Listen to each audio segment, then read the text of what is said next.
Depuis un certain temps, nous remarquons que des citoyens sont victimes d'arrestations et de détentions extrajudiciaires, c'est-à-dire qu'ils sont interpellés et détenus sans aucune forme légale.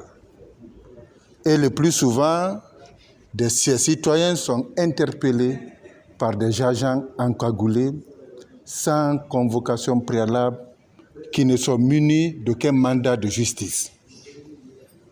Et lorsqu'ils sont interpellés, ils sont gardés au secret, sans possibilité pour eux d'accéder à leurs conseils, donc à leurs avocats et à leurs parents. Et le pire de tout ça, il y en a qui sont bénéficiaires des décisions de justice, qui ont ordonné leur libération, mais nonobstant tout, ils continuent à être gardés au secret, sans possibilité pour eux de rencontrer leur avocat. Et aujourd'hui, nul n'est à l'abri de tout ça. Nous l'avons rappelé dans nos différentes déclarations que nul ne peut dénier au pouvoir public d'interpeller un citoyen lorsqu'il y a des raisons plausibles de l'interpeller, lorsqu'il y a des indices concordants contre lui d'avoir commis une infraction. Mais toute interpellation, toute détention doit être encadrée par les formes prescrites par la loi, notamment par le Code de procédure pénale.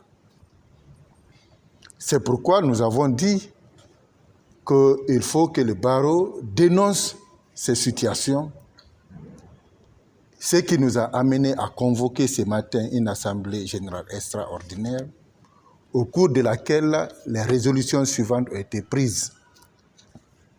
Premièrement, à compter de ces jours, nous observons un boycott total de toutes les audiences et sur toute l'étendue du territoire national, jusqu'au 31 juillet à 23h59.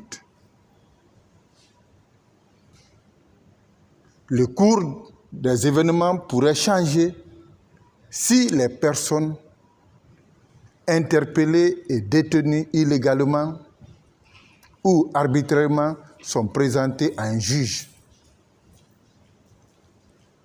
Deuxièmement, le barreau, sur le fondement de l'article 27 de la loi 014 portant l'organisation de la profession d'avocat, qui lui donne la possibilité de se constituer partie civile en cas de violation grave des droits de l'homme, portera plainte contre X pour séquestration, enlèvement, torture, mauvais traitement dégradant, qui d'ailleurs constituent des crimes contre l'humanité.